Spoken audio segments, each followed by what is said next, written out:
बहन मत रो।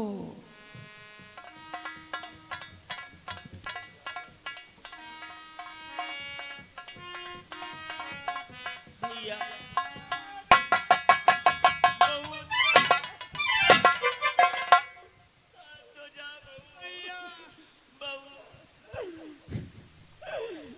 प्रीतम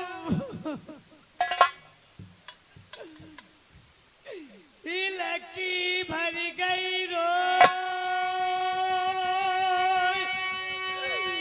अरे पति जी तुमन जुबा कर पालो पति जी तुम्हारे बिन कैसे कट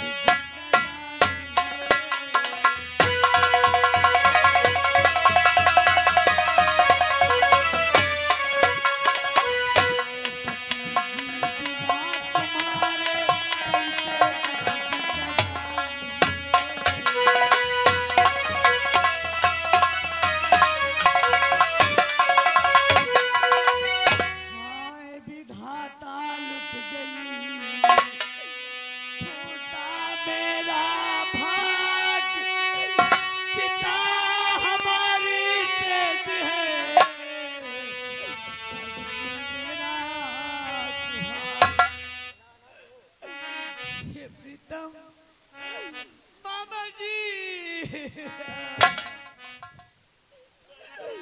ए मामा मामा मामा प्यारे मामा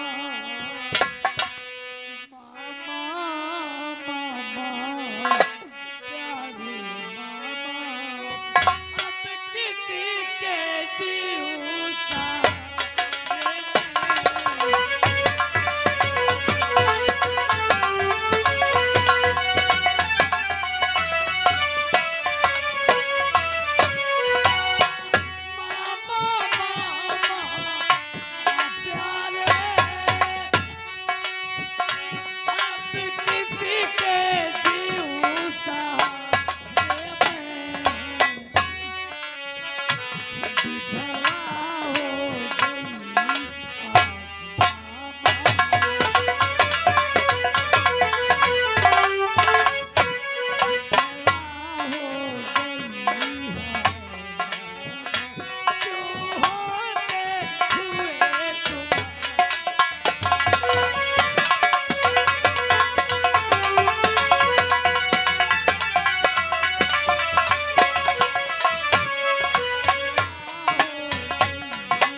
श्यामलाल भैया गोमा की ओर से 50 रुपया चलती हुई सीन पे इनाम दिया है।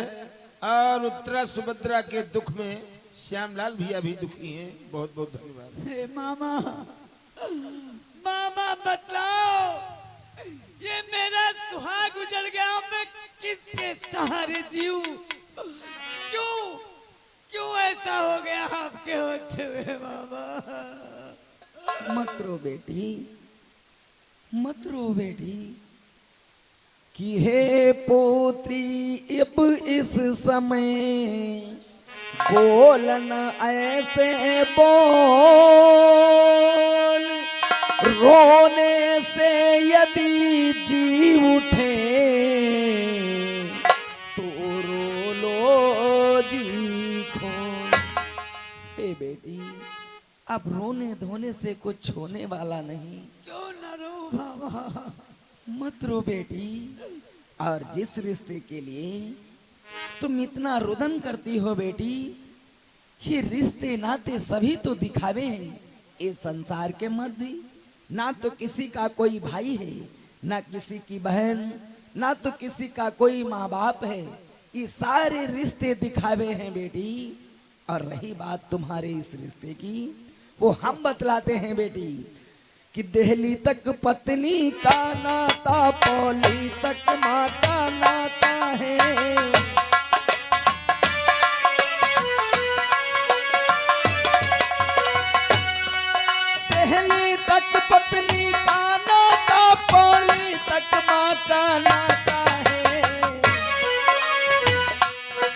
उम्र घट तक साथ सभी जाते, पर हंस अकेला जाता है।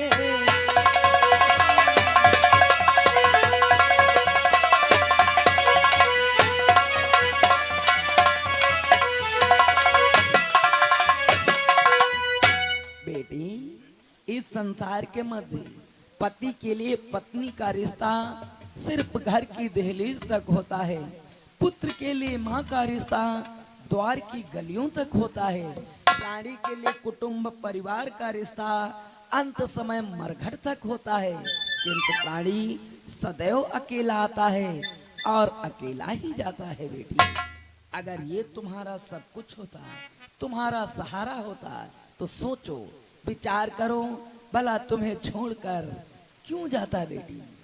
आखिर मुझे छोड़ गए तो कहाँ गए?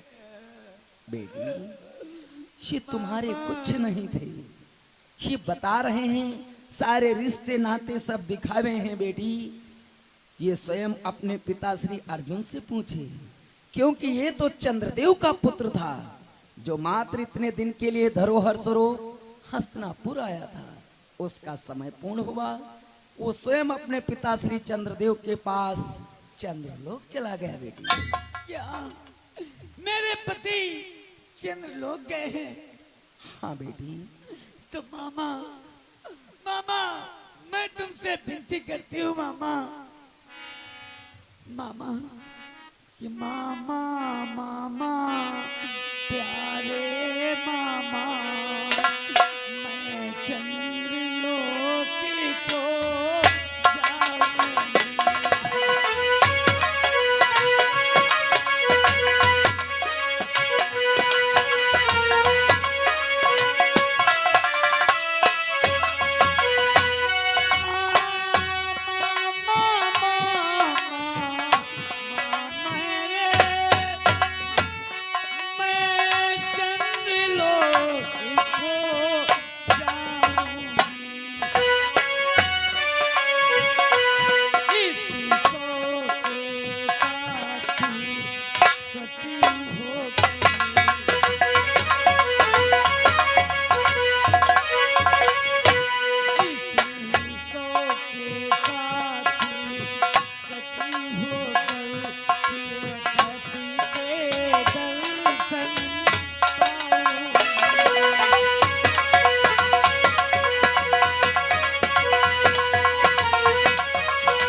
करती हूँ, झोली फैला करके मैं ऐसा आशीर्वाद मांगती हूँ कि मुझे आप चंद्रदेव लोग भेज दीजिए, ताकि मैं सती हो करके अपने पति के दर्शन दे सकूं। मानता हूँ बेटी,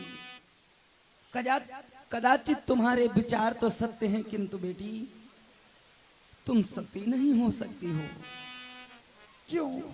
क्यों मामा? क्यों मैं सती नहीं हो सकती हूँ? हर बात जानना जरूरी नहीं होता है बेटी। आखिर बताइए मामा। हे बेटी, तुमने आज हमें किस असमंजस में डाल दिया बेटी, कि हे पोत्री अब इस समय कर दी उलझन आज, बिना कहे बनती नहीं,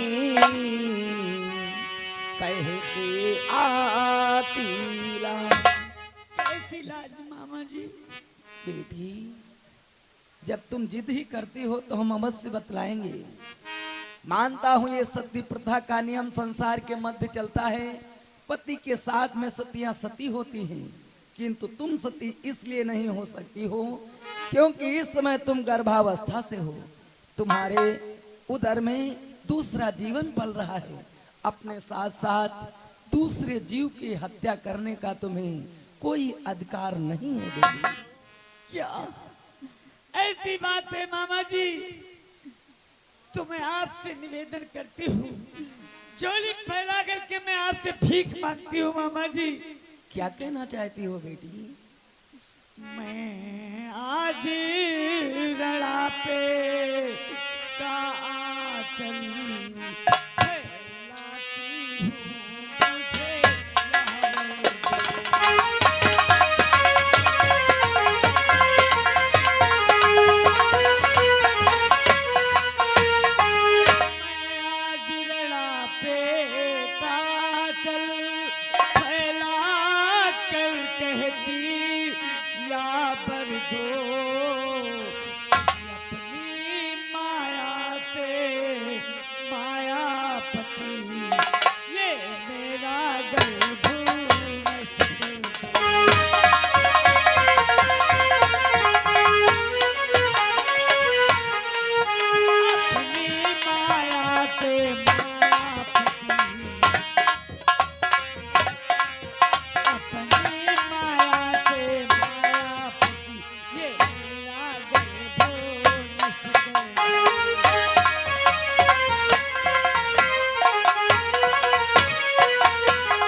फैला करके मैं कहती हूँ मुझे ऐसा वर दो, आप मायापति हो, अपनी माया से ये मेरा गर्व नष्ट कर दो। बस कर बेटी बस, तूने तो सारी सीमाएं ही पार कर दी। कुछ कहने से पहले सोच विचार भी किया जाता है बेटी। ऐसा कहने से पहले तुम्हारी जिह्वा कटकर गिर क्यों नहीं गई? ऐसा सुनने से पहले हमारे कान फट क्यों नहीं गए? ऐसे को विचार तुम्हारे हृदय में आए तो कैसे आए कि हे पोत्री को विचार यहाँ दूर करे तत्काल, तेरे तो इसी गर्भ में है एक प्रतापी लाल। जिस बालक का तू संहार करना चाहती है बेटी, उसके भविष्य के बारे में तुझे क्या मालूम? वो हम बतलाते हैं बेटी कि वह पुत्री हस्तिनापुर के इस सिंहासन को अपनाएगा, कि सम्राट परीक्षित कहला कर कुल का वो नाम बढ़ाएगा।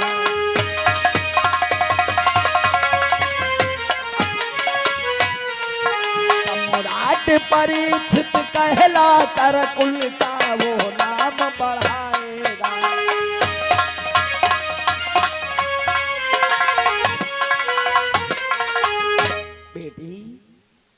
आगे चलकर इस हस्तिनापुर का वो ही सम्राट बनेगा जिससे तुम्हारे कुल और वंश का नाम रोशन होगा बेटी।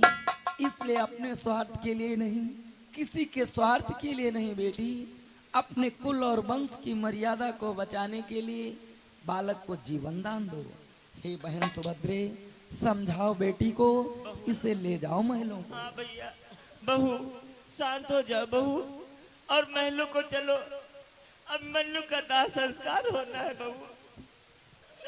स्वामी कि जाको पीतम छोड़ गए तुम कहाँ गए तुम?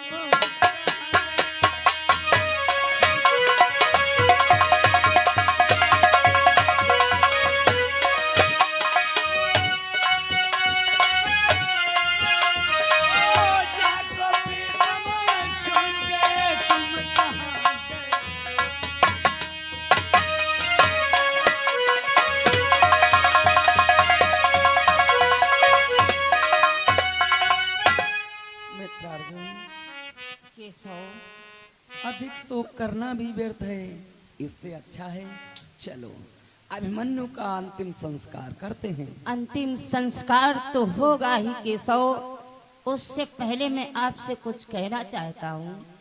क्या कहना चाहते हो? हे केशव कि हे मधुसूदन तुम साथी हो,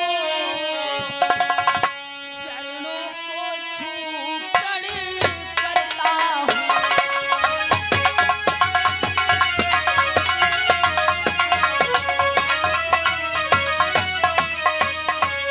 हे मधुसूदन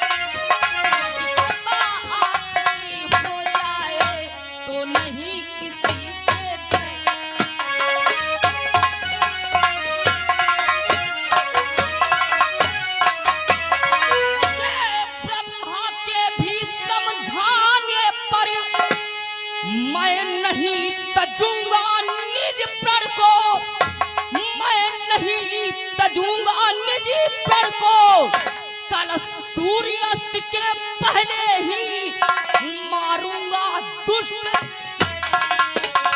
अर्जुन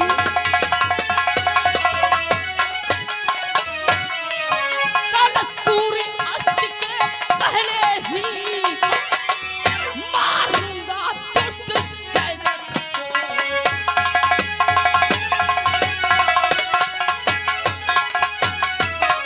मैं कहता हूँ फिर कहता हूँ, अपने सुत का बदला लूंगा, अपने सुत का बदला लूंगा। संध्या से पूर्व जयद्रथ को मैं यम के धाम पठाऊंगा।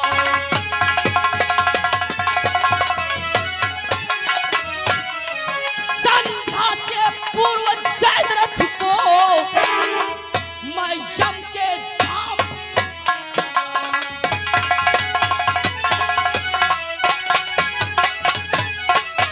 आज मैं आपको साक्षी रख करके प्रतिज्ञा कर रहा हूं कि कल सूर्यास्त होने से पहले मैं जयद्रथ का शीश काट लूंगा। मित्र अर्जुन, इस समय शोक समारोह में हो मित्र, ऐसे अवसर पर क्रोध शोभा नहीं देता। ये आओ, देखिए अभिमन्यु के मृतक शरीर का दाह संस्कार करो। और ये देखिए भाई, मेला कमेटी की ओर से, मेला कमेटी की ओर से 50 रुपया, हाँ, चलती हुई सीन पे अर्जुन व कृष्ण के ले आए हुए हैं। पार्टी की तरफ से बहुत बहुत धन्यवाद।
भीम अर्जुन नकुल सहदेव अभिमन्यु की आत्मा की शांति हेतु अंत समय में ये श्रद्धांजलि पुष्पों की अर्पित करते चलो।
जयद्रथ, तू मेरे पुत्र पर श्रद्धांजलि नहीं चढ़ा सकता, क्योंकि तूने मेरे पुत्र के मृतक शरीर पर तूने लात की ठोकर मारी थी।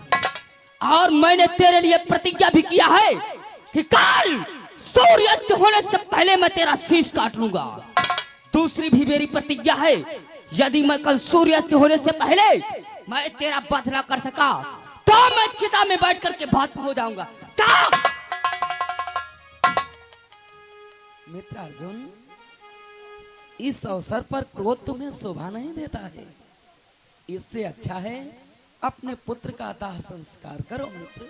ठीक है केशव, जैसे आपकी आज्ञा। आओ मित्र।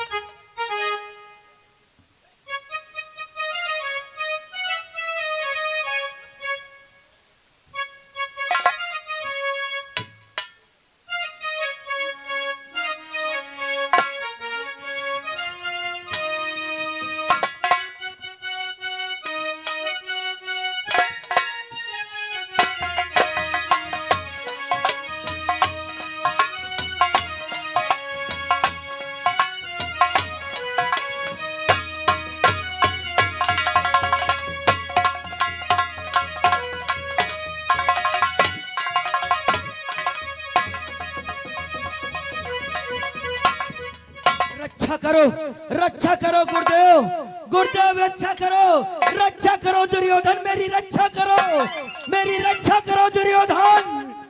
क्या हुआ भ्राता जयद्रथ, क्या हुआ? दुर्योधन, अर्जुन ने मुझे कल संध्या तक मेरा वध करने की प्रतिज्ञा की है, मेरी रक्षा करो।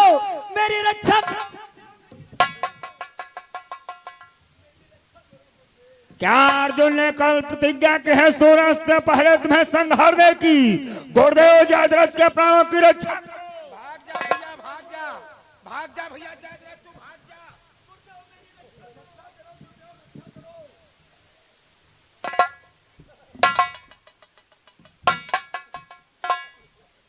ये कैसी बातें कर रहे हो दुर्योधन?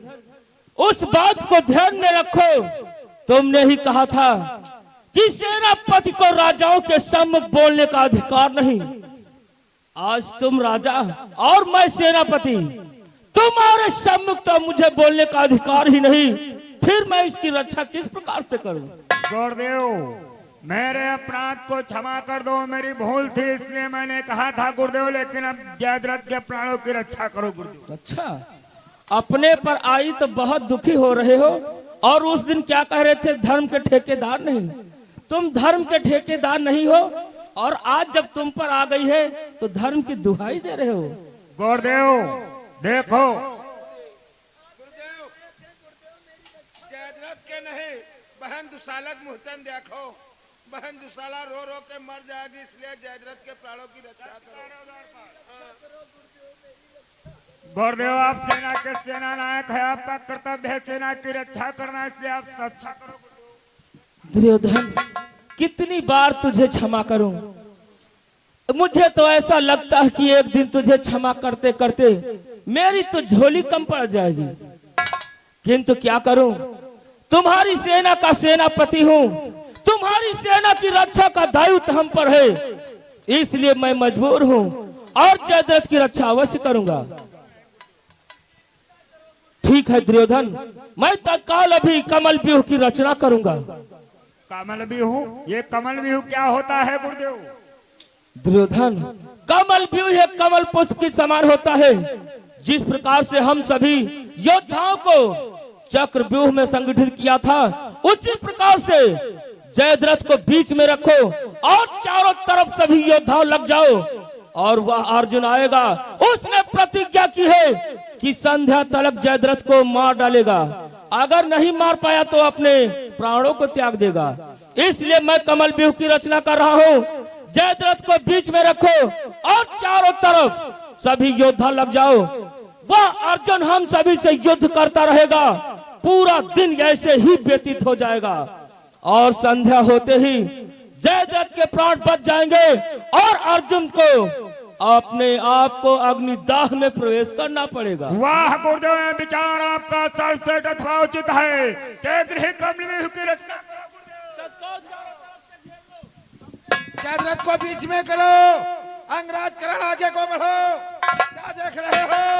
मामा सगुनी आगे बढ़ो, गुरु द्रोणाचार्य आगे बढ़ो। देखो पांडव दल बहुत क्रोध में आ रहा है। अर्जुन, सारा पांडव दल बढ़ता हुआ आ रहा है। जयद्रथ बीच में हो जाओ, दुशासन आगे बढ़ो।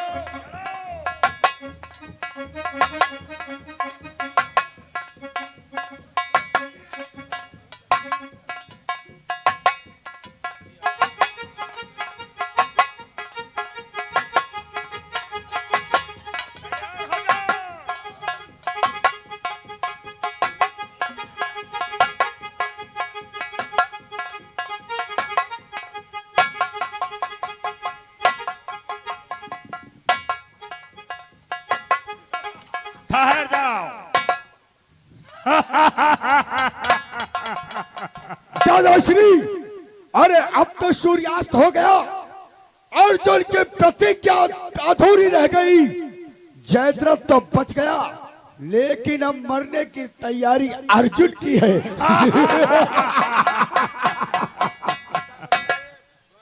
भ्रात जयद्रथ, आओ बाहर निकलो। देखो बड़ी अर्जुन समाधि लेने के लिए जा रहा है। आओ जयद्रथ, देखो सूर्यास्त हो गया और ये रहा अर्जुन, ये रहा जयद्रथ। अर्जुन, अब अपनी प्रतिज्ञा पूरी कर अर्जुन, और अग्नि में समा जा। क्या रे अर्जुन कि अर्जुन तू अपनी करनी पर क्यों रो रो कर पछताता है।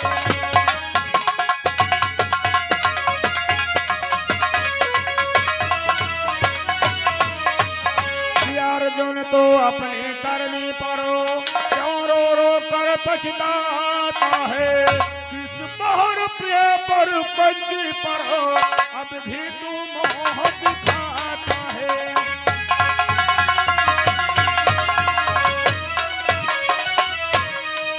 इस बहुर प्रिय पर पंछी पर अब भी तू मोह दिखाता है।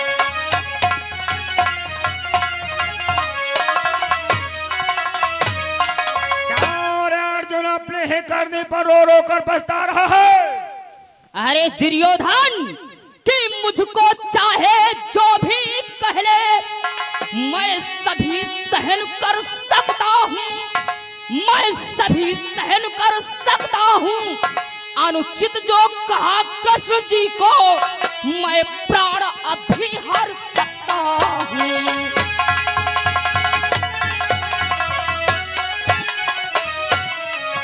अनुचित जो कहा कृष्ण जी को, मैं प्राण अभी हर सकता हूं।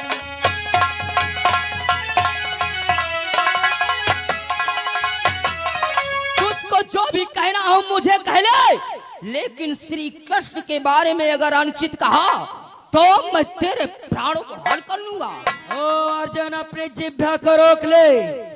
अर्जुन है, अर्जुन तू कर प्रतिज्ञा पूर्ण, जा तू यम के धाम और मत वाले श्याम के देख हो गई शाम।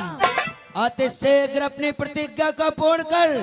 तूने तो प्रतिज्ञा की है, यदि संध्या तक मेरा मस्तक न काट सका तो तू स्वयं चिता बना करके भस्म हो जाएगा। मुझे मारने वाले अति शीघ्र तो चिता में प्रवेश कर। हे केशव, देखो मैंने अपनी प्रथम प्रतिज्ञा तो नहीं पूरी कर सका, अब मैं अपनी दूसरी प्रतिज्ञा पूरी करने जा रहा हूँ कन्हैया। हे केशव, कि हे सखा सत्य इन आंखों में आंसू न आज लाना मोहन।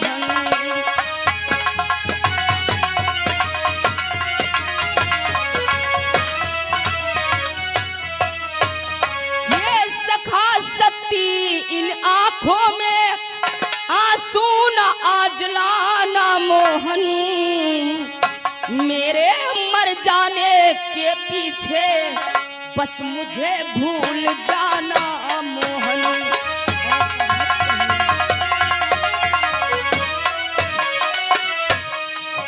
मेरे मर जाने के पीछे बस मुझे भूल जाना मोहन।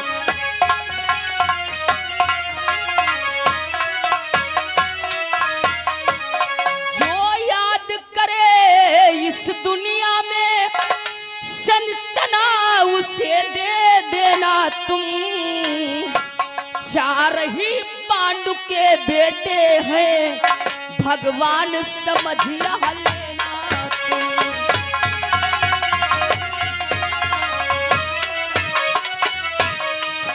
चार ही पांडु के बेटे हैं,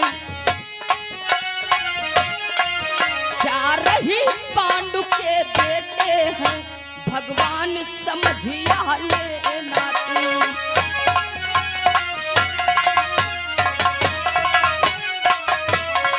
जो भी इस दुनिया में मुझे याद करे उसे संतना दे करके कह देना कि पांडु के चार ही पुत्र थे। इसलिए केशव मैं अपनी दूसरी प्रतिज्ञा पूरी करने जा रहा हूँ। मेरा प्रणाम हो केशव। मित्र अर्जुन, ऐसे वचनों का उच्चारण कर अपने बचपन के मित्र को शर्मिंदा मत कीजिए। मित्र अर्जुन, मैं क्या करूं केशव? मैं स्वयं अपने आप में पश्चाताप कर रहा हूँ। अगर मैंने प्रतिज्ञा न की होती कि कुरुक्षेत्र के युद्ध स्थल में अपने हाथों में अस्त्रों को नहीं उठाऊंगा, तो आज हमारे मित्र की प्रथम प्रतिज्ञा अवश्य पूर्ण होती। इसलिए हमारे अपराधों को क्षमा कीजिए मित्र।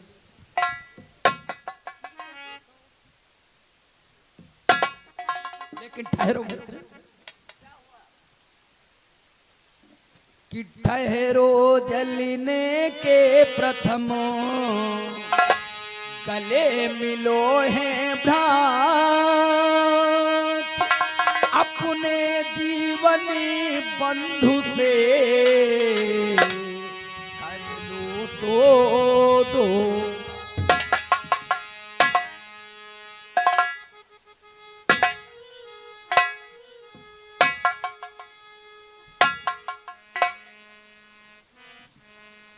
हे मित्र अर्जुन, बचपन से लेकर आज तक तुमने हमारे एक इशारे पर अपना सर्वस्व न्योछावर कर डाला। क्या अंत समय में हमारी एक इच्छा नहीं पूर्ण करोगे मित्र? बोलो केशव। कहा गया है कि वीर पुरुष क्षत्रिय पुरुष क्यों ना अपने प्राणों का त्याग कर जाएं, फिर भी अपने अस्त्रों शस्त्रों का त्याग नहीं करते। इसलिए हमारी अंतिम इच्छा यही है, जब इस संसार के मध्य हमारे बचपन का सखा ही नहीं रहेगा, तो उसका ये गांडीव धनुष, ये अमोघ बाण यहाँ रहकर क्या करेंगे? हमारी इच्छा है अपने साथ साथ इन्हें भी चिता में जलाकर खाक कीजिए। ठीक है केशव, जैसी आपकी आज्ञा। भगवान भोलेनाथ तुम्हारी आत्मा को शांति पहुंचाएं। चिता में बैठो।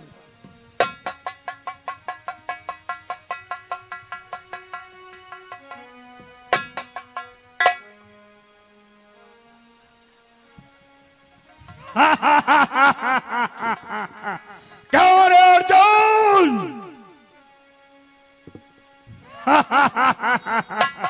इस काले कलुट्टे के ऊपर फूल रहा था अर्जुन, किस श्याम रंग वाले पर तू, किस श्याम रंग वाले पर तू अंधा कैसा मत वाला।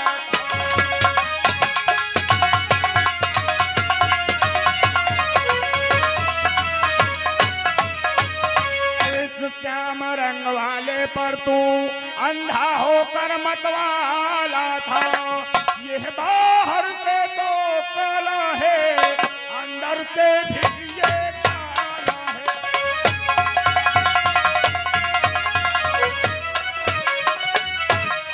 ये बाहर से तो काला है और अंदर से भी काला है।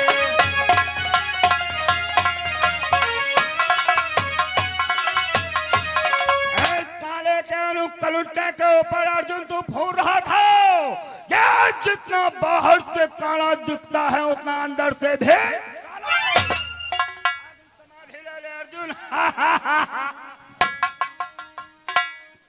ओ कृष्ण, ओ बंसी वाले श्याम तो, ओ बंसी वाले श्याम तो क्यों बंसी नहीं बजाता है? जल रहा तेरा ये बाल सखा, क्यों इसको नहीं बचाता है? मुझे मारने वाला आज स्वयं अग्नि में प्रवेश कर रहा। ये काला कलूटा इस अर्जुन को क्या बचाएगा? अरे अपनी आंखों के सामने जलता देख। दुशासन, ये मत भूल, पुरुष कभी बलवान नहीं होता है, सदैव उसका समय बलवान होता है। आज अर्जुन का समय निर्बल है, तुम्हारा समय प्रबल है। इसका मतलब ये नहीं हुआ निर्बल का उपहास उड़ाया जाए। अरे तो अति शीघ्रता कर, इससे कह कि ये शीघ्र भस्म हो जाए।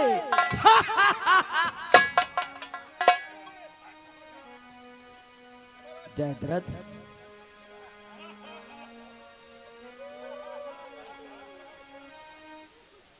दुर्योधन, बीता हुआ कल तो सभी ने देखा है, आने वाला पल किसी ने देखा नहीं है दुर्योधन। अरे मैंने देखा है कृष्ण, मैंने देखा कि मेरा काल स्वयं काल के मुख में जा रहा।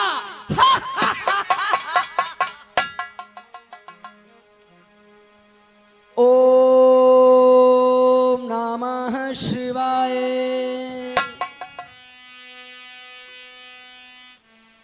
अर्जुन देखो, ये रहा सूर्य और ये रहा जयद्रथ। अपनी प्रथम प्रतिज्ञा पूर्ण करो। छल हो गया।